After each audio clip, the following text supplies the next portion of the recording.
about sustain pedal. I hope you had fun learning how to play sustain pedal. Today, I'd like to talk about touch-up and bump-free pedalings. These are very advanced skills. So please learn, master how to play sustain pedal first. Are you ready? So now we're going to do Ballade number 1, G minor by Chopin. So the opening section starts with forte, pesante. Pesante means a heavy sound. All right, so we're going to use more arm weight to produce pesante sound. Okay, all right. So the beginning starts with the C with the minimum tied to a quaver. So this is where you need to press pedal, and then you're going to release quickly. So like this.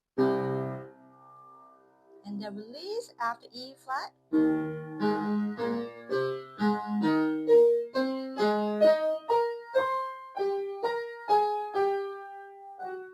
Alright, so the highest note here, this phrase, was a C. So I use a touch-up pedal here just for C to sustain the sound a little bit longer, because remember the high sound, especially the highest sound, will decay quickly. So I'm trying to use just a touch-up pedal for the highest note to sustain the sound longer.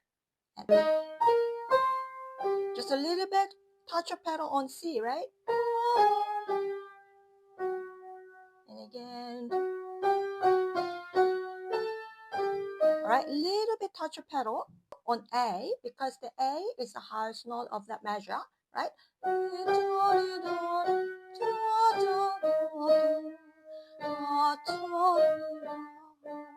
Little bit touch-up pedal on E flat and then F, because this is the note that you want to emphasize a little bit more than the other notes, right? Like this. Because both hands have the melody, so if you use a sustain pedal, it will sound really blurred, like this. You hear that? So you won't be able to use a sustain pedal here, but touch-up pedal just for the highest note, right, that you're trying to emphasize. Especially for long note, you can use a pedal to sustain the sound a bit longer. So you can use a touch-up pedal to prolong the sound. And also, we're doing the moderato. This is where you get confused a little bit. You have the melody in the soprano voice, right? So most of the students, they want to just change pedal immediately after the first note, right?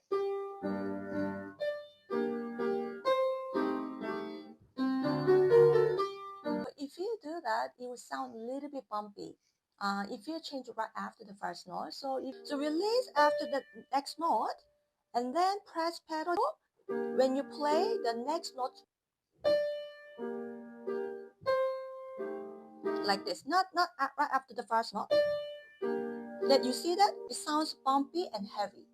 Do you hear that? So release after the first note and press pedal on the next beat.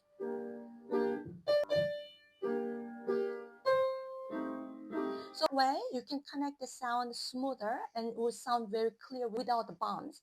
Okay, that's how you connect the sound of the first note to the next chord. All right, change right after the note.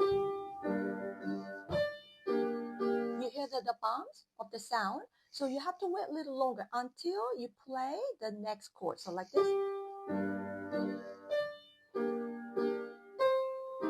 You see that this is all just a part of the same chord. So the G minor chord, G minor chord, and C minor chord, right? So you see that this is the block chord, but splits in 3 quartet pulses, right? So in that case, you want to wait a little longer to press the pedal. So that way you can connect the first note to the next two, okay? So on bar number 24, so you see that the left hand is moving by second. So whenever you have the interval of a minor second, major second, you must change the pedal. And then you see the first note that has an accent sign, right? And so you want to use a touch-up pedal just for the first note. So like this. You don't want to hold it for sustain pedal, like you never want to do that, but touch-up pedal just for the first note.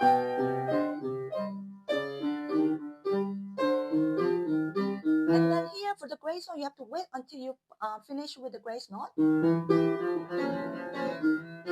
Right? But that trio, you don't hold it all the way.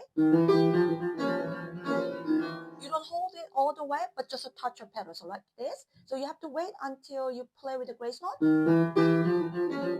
and release. after that. So this is kind of touch of pedal that you can implement for tricky passages.